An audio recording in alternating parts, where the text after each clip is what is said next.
திரு Arun IPS அவர்கள் என்னை கொலை செய்ய மும்பையிலிருந்து ஒரு கூலிப்படையை நியமித்துள்ளார். நீங்கள் குடியிருக்கும் வீட்டின் படுக்கை அறையிலும் சமையல் அறையிலும் உணவருந்தும் மேசையிலும் ஹாலிலும் மலத்தையும் சாக்கடையையும் அள்ளி வீசியது இந்தியாவில் எங்காவது நடந்திருக்கிறதா? எனக்கு நடந்தது சார். இது மாதிரி நடந்துட்டு இருக்கு. வீட்டில் அம்மா தனியாக மாட்டிக்கிச்சு. பெட்ரோல் ஜீப்புக்கு ஃபோன் பண்ணேன்னா இந்த மாதிரி சொல்கிறாங்க சார்னு சொன்னோன்னே அவர் நேரடியாக அருணை சென்று சந்திக்கிறார். சார் இந்த மாதிரி சங்கர் வீட்டில் இப்படி அட்டாக் நடக்குதுன்னு சொல்லும்போது அருண் கேட்ட முதல் கேள்வி என்ன தெரியுமா? அவன் ஏன் உனக்கு ஃபோன் பண்ணுறான்? அப்படியா? இப்படி நடக்குதா? ஏன் பெட்ரோல் ஜீப்போட? இதெல்லாம் எதையுமே கேட்கல. அவன் ஏன் உனக்கு ஃபோன் பண்ணுறான்? நீ அவன்கிட்ட டெய்லியும் பேசிக்கிட்டு இருக்கியா என்பது தான். திரு அருண் அவர்கள் லஞ்ச ஒழிப்புத்துறை இயக்குனராக இருக்க தகுதியில்லாத நபர். இதை நான் மட்டும் சொல்லவில்லை, மாண்புமிகு சென்னை உயர்நீதிமன்ற இருநபர் நீதிபதிகள் கொண்ட அமர்வு சொல்லி இருக்கிறது. இன்னைக்கு பொதுமக்கள் மத்தியிலே உங்கள் வாயிலாக தமிழக முதல்வரின் கவனத்திற்கு ஒரு அதிர்ச்சிகரமான தகவலை சொல்லிக் கொள்கிறேன். அனைவருக்கும் வணக்கம். சென்னை மாநகர காவல்துறை ஆணையராக இருந்து தற்போது லஞ்ச ஒழிப்புத்துறை இயக்குனராக இருக்கக்கூடிய திரு அருண் ஐபிஎஸ் அவர்கள் என்னை கொலை செய்ய மும்பையிலிருந்து ஒரு கூலிப்படையை நியமித்துள்ளார் என்ற தகவலை எனக்கு டெல்லியிலிருந்து உளவுத்துறை அதிகாரிகள் தெரிவித்து உடனடியாக சென்னை மாநகர காவல்துறை ஆணையரை சந்தித்து புகார் அளித்து தேவையான விசாரணையை மேற்கொள்ளுமாறு எனக்கு அறிவுறுத்தியதன் அடிப்படையில் இன்று காலை சென்னை மாநகர ஆணையர் அவர்களை சந்தித்து புகார் மனுவை அளித்தேன். உங்களுக்கு வியப்பாக இருக்கலாம், அது எப்படி இவரை கொலை பண்ணுறதுக்கு மும்பையில் அண்டர்வேர்ல்டுலேருந்துலாம் ஆட்களை நியமிக்கிறார்களா, அதுவும் அருண் செய்கிறாரா என்றெல்லாம் உங்களுக்கு வியப்பாக இருக்கும்.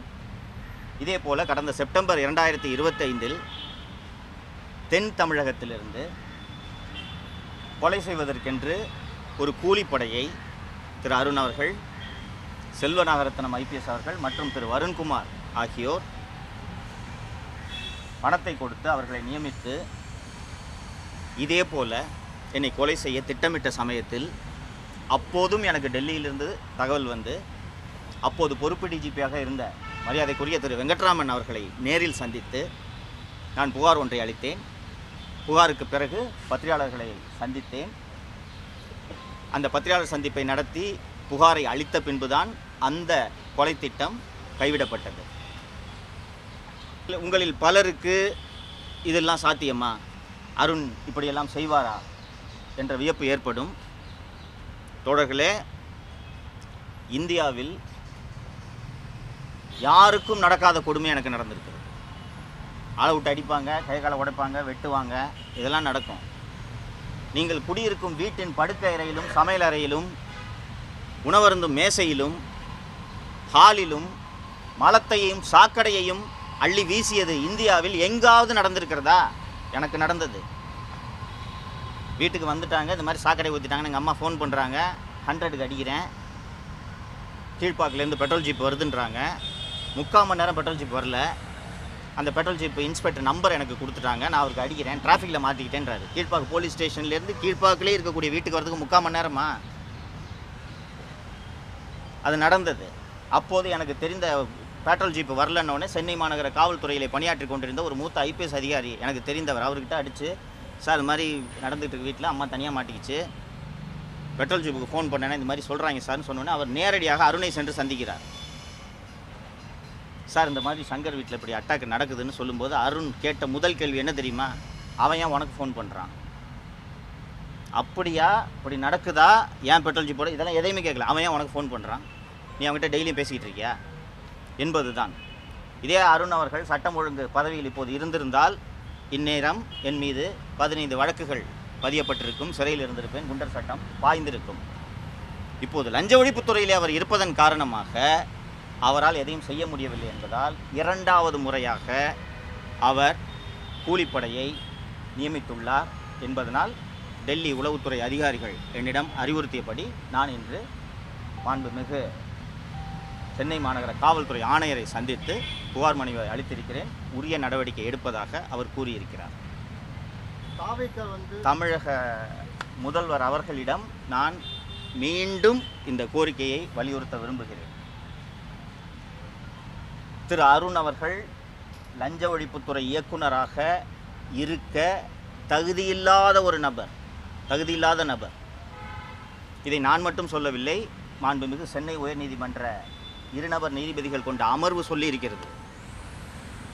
இன்னைக்கு பொதுமக்கள் மத்தியிலே உங்கள் வாயிலாக தமிழக முதல்வரின் கவனத்திற்கு ஒரு அதிர்ச்சிகரமான தகவலை சொல்லிக் கொள்கிறேன்.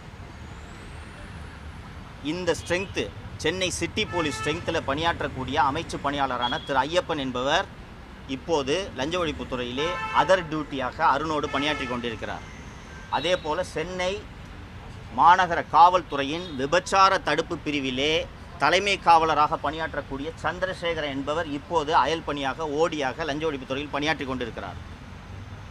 இவர்கள் ஐயப்பனும் இந்த சந்திரசேகரும் சேர்ந்து டயர் 3 பார்னு சொல்லுவாங்க. டயர் 3 பார்னா ஸ்டார் ஹோட்டல் பார்ஸில் ஐயப்பனும் சந்திரசேகரனும் இன்றும் மாமூல் வசூல் செய்து கொண்டிருக்கிறார்கள். இது மாநகர ஆணையருக்கு தெரியுமா, உளவுத்துறைக்கு தெரியுமா, மாண்புமிகு முதல்வருக்கு தெரியுமான்ட்டு எனக்கு தெரியாது. ஒரு லஞ்ச ஒழிப்புத்துறை இயக்குனர் ஒயின் ஷாப்பில், ஹோட்டல்ஸில், பார்ஸில் மாமூல் வசூல் பண்ணுறது உலகத்தில் எங்கேயாவது கேள்விப்பட்டிருக்கிறீர்களா? இதைத்தான் சென்னை உயர்நீதிமன்றம் சுட்டி காட்டியது. தவறான நபரை தேர்ந்தெடுத்திருக்கிறீர்கள் என்று. இப்போதாவது தமிழக முதல்வர் விழித்து கொண்டு இந்த நியமனத்தை மறுபரிசீலனை செய்ய வேண்டும் என்று கேட்டுக்கொள்கிறேன். தொடர்ந்து இது போன்ற இதை சொல்லிட்டு இருக்கீங்க. பட் சமூக ஊடகங்களையும் சரி நீங்கள் குற்றச்சாட்டு ஏன் மாற்றுறதுக்கான எந்த விதமான நடவடிக்கையும் எடுக்கலன்றதை நீங்கள் தமிழக முதல்வரை தான் கேட்க வேண்டும். ஒரு குடிமகனாக, ஒரு சாமானிய மனிதனாக நாம் வலியுறுத்தத்தான் முடியும். இது முதல்வரோட முடிவு. முதல்வரோட கவனத்திற்கு மீண்டும் மீண்டும் இதை செல்ல வேண்டும் என்பதற்காக தான் நான் உங்கள் வாயிலாக வலியுறுத்துகிறேன். வீட்டில் சாக்கடை கரைச்சி ஊற்றுனது செல்வ பிறந்தகன்னு சொல்லி குற்றச்சாட்டு வச்சுங்க. இப்போ தாவேட்ட கூட கூட்டணியில் இருக்காங்க. அப்புறம் அருண் அவர்கள் மேலே தொடர்ச்சியாக குற்றச்சாட்டு வச்சுட்டு அவங்களுக்கு முக்கிய பொறுப்பு கொடுத்துருக்காங்க. இப்போ ஏதாச்சும் நடவடிக்கை இருக்குன்னு நினைக்கிறீங்களா? ஆட்சி மாறினாலும் காட்சி மாறவில்லைன்ற மாதிரி தான். எனக்கு நம்பிக்கை இல்லை நண்பரே. உங்களுடைய ஆதங்கம் எனக்கும் இருக்கிறது, வருத்தம் இருக்கிறது. அருண் அவர்கள் மீது இவ்வளவு குற்றச்சாட்டுகள் பொதுவெளியில் இருக்கிறது. நீதிமன்றங்கள் இப்படி கடுமையான கண்டனங்களை தெரிவித்த பிறகும் கூட திரு அருண் அவர்களை அந்த அற்புதமான துறையான லஞ்ச ஒழிப்புத்துறையின் இயக்குநராக நியமித்திருக்கிறார்கள். அப்போது அவர்களின் தயவிலே ஆட்சி நடக்கிறது, காங்கிரஸ் கட்சியின் தயவிலே ஆட்சி நடக்கிறது. அவர்தான் அதில் முக்கிய குற்றவாளி என்பது எல்லோருக்கும் தெரியும். அவரோடு தான் அந்த தாக்குதல் சம்பவத்தில் ஈடுபட்டவர்கள் இன்றும் செல்வ பிறந்தகையோடு சுற்றி கொண்டிருப்பதை நாம் பார்க்கிறோம். வெளிப்படையாக சொல்கிறேன், வருத்தத்தோடு சொல்கிறேன், எனக்கு நம்பிக்கை உத்தரவாதம் இல்லைன்னு சொல்கிற மாதிரி இல்லைங்க. நீங்கள் யோசிச்சு பாருங்கள், அம்மாவே செத்து போயிட்டாங்க. அந்த 3 மணி நேரம் அந்த மர குவியலுக்குள்ள அம்மா இருந்தாங்க. இது வரைக்கும் ஒரு அக்யூஸ் அரசு. சென்னை உயர்நீதிமன்றம் கடந்த ஏப்ரல் 2025 12 வாரங்களுக்குள் குற்றப்பத்திரிகை தாக்கல் செய்ய வேண்டும் என்று இதே கிரைம் பிரான்ச் சிஐடிக்கு உத்தரவிட்டது. ஏப்ரல் 2025 12 மாதங்கள் கடந்து விட்டது. உங்கள் பார்வைக்கு விட்டு விடுகிறேன். அடுத்த கொஸ்டின்ஸ் இருக்குங்களா?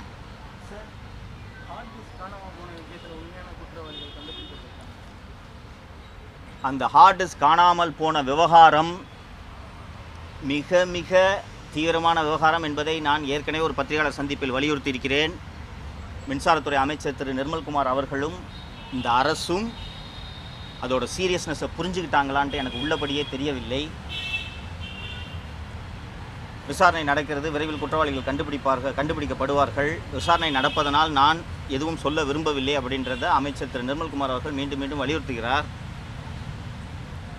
கடந்த 2025 தொடக்கத்தில்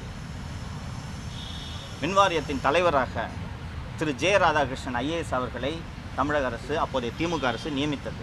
உங்களுக்கு திமுக அரசில் நடந்த நியமனங்கள் எல்லாருமே நண்பர்கள் அத்தனை பேருக்கும் தெரியும். ஒரு பணம் கொழிக்கும் ஒரு துறையின் தலைவராக எப்படிப்பட்ட ஐஏஎஸ் அதிகாரியை போடுவாங்க?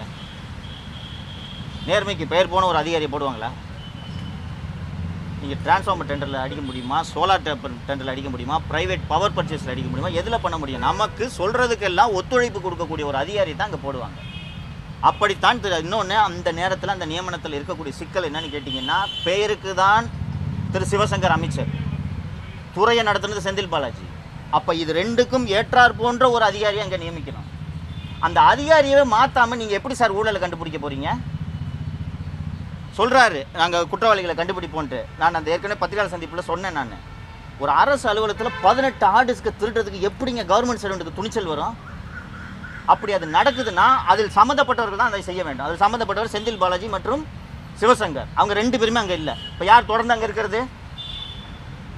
திரு ஜெ ராதாகிருஷ்ணன் திமுக ஆட்சியிலும் மின்வாரிய தலைவராக இருக்கிறார், இப்போதும் மின்வாரிய தலைவராக இருக்கிறார். அப்போ அவரை மாற்றாமல் நீங்கள் எப்படி இந்த ஊழலை கண்டுபிடிப்பீங்க?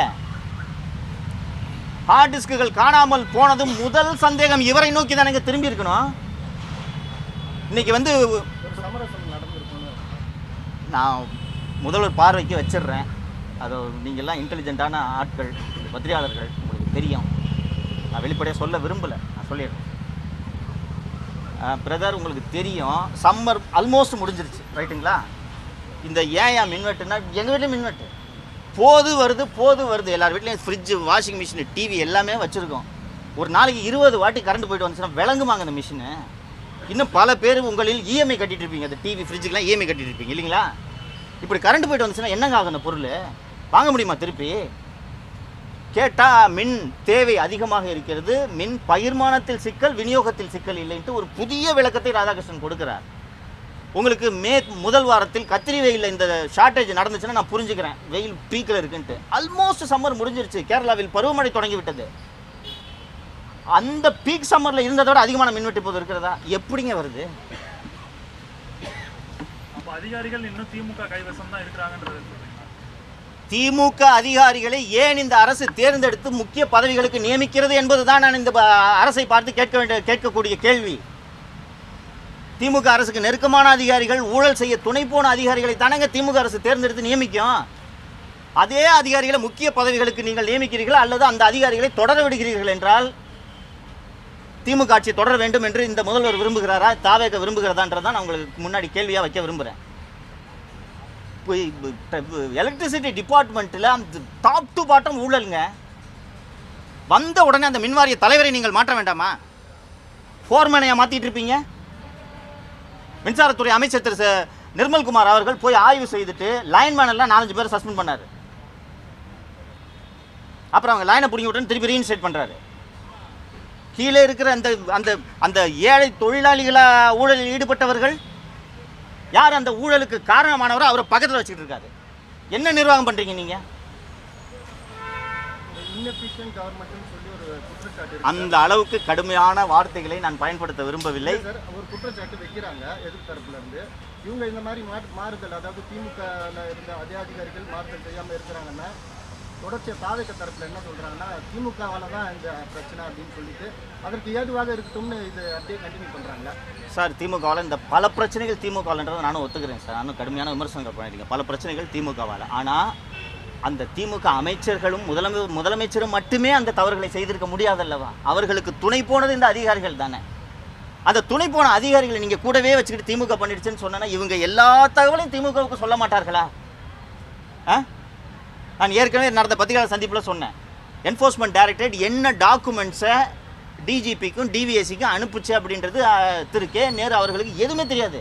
பயந்துக்கிட்டு இருந்தார். என்ன தான் பண்ணிங்கன்னா யாரோட டிரான்ஸ்கிரிப்ட்லாம் போச்சுன்னா கவினா அவரோட பிஏ, அந்த டிவி ட்ரூ வேல்யூ ஹோம்ஸில் வேலை செஞ்சாங்க திரு நேரு அவர்களோட பிஏ, இவங்களோட டிரான்ஸ்கிரிப்ட்ஸ், வாட்ஸ்அப் சாட்ஸ் எல்லாமே மாட்டுச்சு. என்ன மாட்டுச்சுன்னே அவருக்கு தெரியல, நியூஸ் பேப்பரில் வந்து செய்தியை தவிர. அருண் போய் மொத்தத்தையும் ஜெராக்ஸ் போட்டு கொடுத்துட்டார். இதுக்கு தானே நீங்கள் இதை பாருங்கள், புதிய கட்சி, உங்களுக்கு நிர்வாக அனுபவம் இல்லை, அரசியல் அனுபவமே குறைவு, உங்களுக்கு குறைந்தது 6 மாத காலம் அவகாசம் வழங்க வேண்டும் அப்படின்றதுக்காக தான் கடும் விமர்சனங்களை வைக்க வேண்டாம் என்று பொறுமையாக இருக்கிறோம். நீங்கள் கற்றுக்கொள்ள வேண்டாமா? குறைந்தது சரியான அதிகாரிகளை தேர்ந்தெடுக்க வேண்டாமா? இதனால் இவன் முடிக்கும் என்றாய்ந்து ஆட்சி செய்ய வேண்டாமா?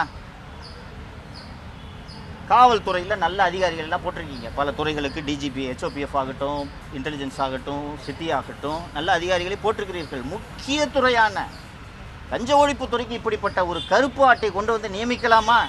நான் மட்டும் சொல்லவில்லை, ஊரே சொல்கிறது. இவ்வளவு பேர் சொல்லியும் நீங்கள் திருத்திக் கொள்ளவில்லை என்றால் என்ன விமர்சனங்கள் வந்தாலும் திமுக அரசு போலவே எங்களுக்கு கவலை இல்லாமல் நாங்கள் ஆட்சியை நடத்த போகிறோம் என்ற எண்ணத்தில் இந்த முதல்வர் இருக்கிறாரா என்ற கேள்வியைத்தான் நான் வைக்க விரும்புகிறேன். போன ஆட்சியில் அதிகாரிகளுடைய ஆட்டம் அதிகமாக இருந்துன்னு சொல்லிக்கிட்டே இருந்தீங்க. அது இந்த ஆட்சியிலையும் தொடர ஆரம்பிக்குது அப்படிங்கிற நோக்கத்தில் எடுத்துக்கலாமா? ஒரு மாதம் தான் ஆகியிருக்கிறது. அதிகாரிகள் ஆட்டம் தொடரக்கூடாது என்பதற்காகத்தான் நான் மீண்டும் மீண்டும் சுட்டி காட்டி கொண்டுகிறேன். இந்த தப்பை பண்ணிடாதீங்க. அவங்க கையில் போச்சுன்னா அவ்வளவு அனுபவம் வாய்ந்த திராவிட முன்னேற்ற கழக தலைவர்களையே அதிகாரிகள் தங்கள் கைப்பிடிக்குள் வைத்திருந்தார்கள். அந்த அதிகாரிகளை மீறி முதல்வராலும் அமைச்சர்களாலும் எதுவுமே செய்ய முடியவில்லை. நீங்கள் புதியவர்கள், நிர்வாகம் என்றால் என்னவென்றே தெரியாமல் வந்திருக்கிறீர்கள். அந்த தவறை செய்து விடாதீர்கள் என்பதற்காகத்தான் மீண்டும் மீண்டும் சுட்டி காட்டுகிறேன். புரிந்து கொள்வார்கள், கற்றுக்கொள்வார்கள் என்று நம்புகிறேன். உங்கள் மேலே அட்டெம்ப்ட் இருக்குன்னு சொல்லி இன்டெலிஜென்ஸ் ரிப்போர்ட் சொல்கிறீங்க. அடுத்த கட்டமாக இதை கிரிட்டிசைஸ் பண்ணுறதா நிறுத்துகிற ஏதாச்சும் ஐடியா இருக்கா? ஆனால் தொடர்ச்சியாக நீங்கள் கிரிட்டிசைஸ் பண்ணுறதுனால என் அருமை நண்பரே, இதை தவிர எனக்கு வேறு எதுவும் தெரியாதுங்க. 2 வருஷத்தில் 220 நாள் சிறையில் இருந்தேன். நான் இப்போதும் இங்கே வந்து புகார் அளித்தது என் உயிருக்கு பயந்தல்ல. உயிருக்கு பயந்துன்னா திமுக பிரிவில் கொண்டிருப்பாங்க என்ன. என் உயிருக்கு பயந்தல்ல. இந்த முதல்வருக்கு இது தெரிய வேண்டும். இல்லை உயிருக்கு பயந்து இதை பேசாமல் இருந்திருக்குன்னா திமுக கட்சியில் பேசாமல் இருந்திருப்பேனுங்க. சரிங்களா? அப்போ தான் பெரும் ஆபத்து இருந்தது இல்லையா? இது ஃபஸ்ட்டு அரெஸ்ட் பண்ணிட்டு கூட்டு போகும்போது பெருந்தர்கிட்ட போய் வண்டியை கொண்டு போய் விட்டாங்க மீடியனில். ஜெயிலில் கையை உடைச்சாங்க. திருச்சியில் ராம்ஜி நகரில் திருச்சி கஸ்டடியில் வருண்குமாரோட கஸ்டடிக்கு போகும்போது சாப்பாட்டில் லெட்டை கலக்கிறதுக்கு முயற்சி பண்ணாங்க. அண்டு கடைசியாக சித்தூரில் அரெஸ்ட் பண்ணும்போது விடிஞ்சிருச்சு. விடியலைன்னா புகார் இன்ஸ்பெக்டர்கிட்ட இன்ஸ்ட்ரக்ஷனு என்ன கொல்லணுன்ட்டு. இன்னொன்று கூட மாலதி மாட்டிக்கிட்டாங்க. இவர் கோபின்னு என்னோட நண்பர், அவர் மாட்டிக்கிட்டார். விடிஞ்சிருச்சு மாட்டும்போது. அதாவது நள்ளிரவில் தான் பிடிக்கிறாங்க. நாங்கள் போகிறோம், சித்தூர்லேருந்து ஓங்கோல் வரைக்கும் போயிட்டோம். தெரியல பின்னாடி துரத்திட்டு வராங்கட்டு. ஓங்களுக்கு போகும்போது விடிஞ்சிருச்சு. அதனால தப்பிச்சேன். இல்லைன்னா புகாரி தான் திருவேங்கடத்தை சுட்டது தெரியுங்களா? அதனால பிளானு சுடுறது. அவனுக்கு பிடிச்சா ஜெயிலில் போயிட்டு வெளில வந்து பேசிகிட்டு இருக்கான். அதனால் இந்த வாட்டி முடிச்சு விட்டுணுன்றதான் அவங்களோட ஒரிஜினல் திட்டம். ஆனால் விடிஞ்சதுனால அவங்களால எதுவும் பண்ண முடியல. இன்னொன்று அதர் ஸ்டேட்டில் வச்சு இஷ்டத்துக்கு சுட முடியாததுனால தப்பிச்சேன். அப்போவே பயப்படல. ஆனால் இப்போது நான் சொல்கிறது, நான் செத்து போயிடுவேன், எனக்கு ஒன்றும் இல்லை, எனக்கு சாவை பற்றி அச்சமும் இல்லை. ஆனால் உங்கள் ஆட்சிக்கு இது எவ்வளோ பெரிய அவப்பெயராக இருக்கும், கரும்புள்ளியாக இருக்கும். திமுக ஆட்சியில் கூட நடக்காத மரணம் தாவேக ஆட்சியில் நடந்ததுன்றது முதல்வருக்கு இழுக்கு என்பதை அவர் புரிந்து கொண்டு செயல்பட வேண்டும். இடத்துல சென்று போய் சேரும் அப்படின்னு நினைக்கிறீங்களா? நீங்கள் சென்று சேர்ப்பீர்கள் என்ற